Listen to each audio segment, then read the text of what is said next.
The house at number 27. In the heart of Curious City, where the streets whispered secrets and the night was thick with mystery, there stood a house that no one dared to approach. Known only as the house at number 27, it was shrouded in rumors of dark deeds and unseen spirits. Once, there lived a man named Kofi, a traveler weary from his long journey across the plains. With nowhere else to rest, he found solace in the shadow of this very house.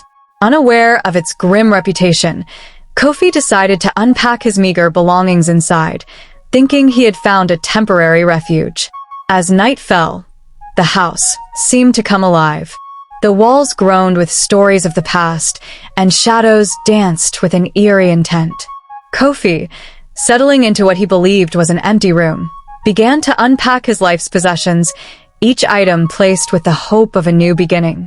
But as he laid out his mat, a chill breeze swept through the room, carrying whispers from the corners of the house. The first night passed quietly, but Kofi's sleep was haunted by dreams of figures cloaked in darkness, chanting spells under the moon's watchful eye.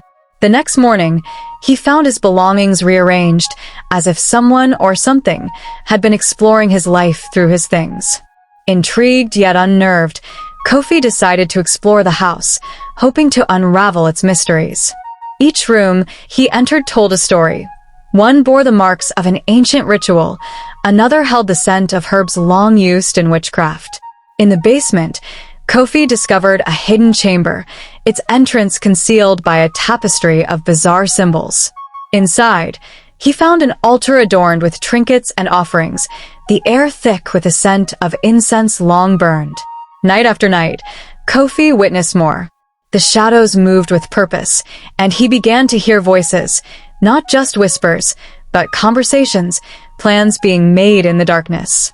He learned that the house was a nexus for witchcraft, where witches gathered to cast spells and summon spirits.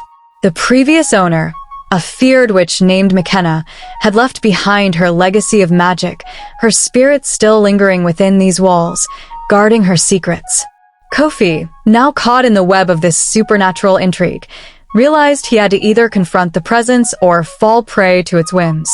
He sought the wisdom of the local elders, who told him of a protective charm that could either banish the spirits or appease them. With this knowledge, Kofi prepared for a confrontation, setting up his own ritual with the charm at its heart. As the climax approached, the air in the house thickened with tension. Kofi stood in the center of the hidden chamber, the charm glowing with an otherworldly light. McKenna's presence was palpable, her spirit swirling around him, her voice echoing, challenging him to leave or face her wrath. But Kofi was resolute. With the charm in hand, he chanted the protective words given by the elders, his voice steady despite the fear. The walls of the house trembled, the shadows receded, and the whispers turned to cries of despair. McKenna's spirit, bound by the power of the charm, was forced to retreat, her legacy of darkness dissipating like smoke.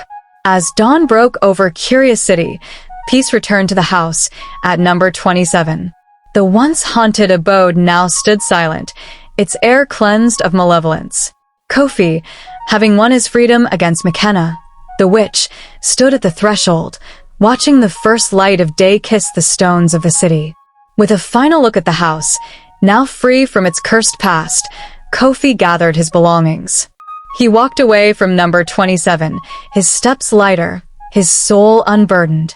The house behind him finally found serenity, its story concluded, its secrets laid to rest.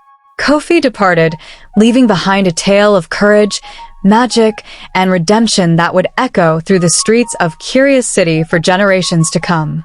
I hope you enjoyed this story. Thank you all so much for watching. Please like and follow for more interesting stories, and don't forget to share it to someone who loves a good story. See you all in the next one.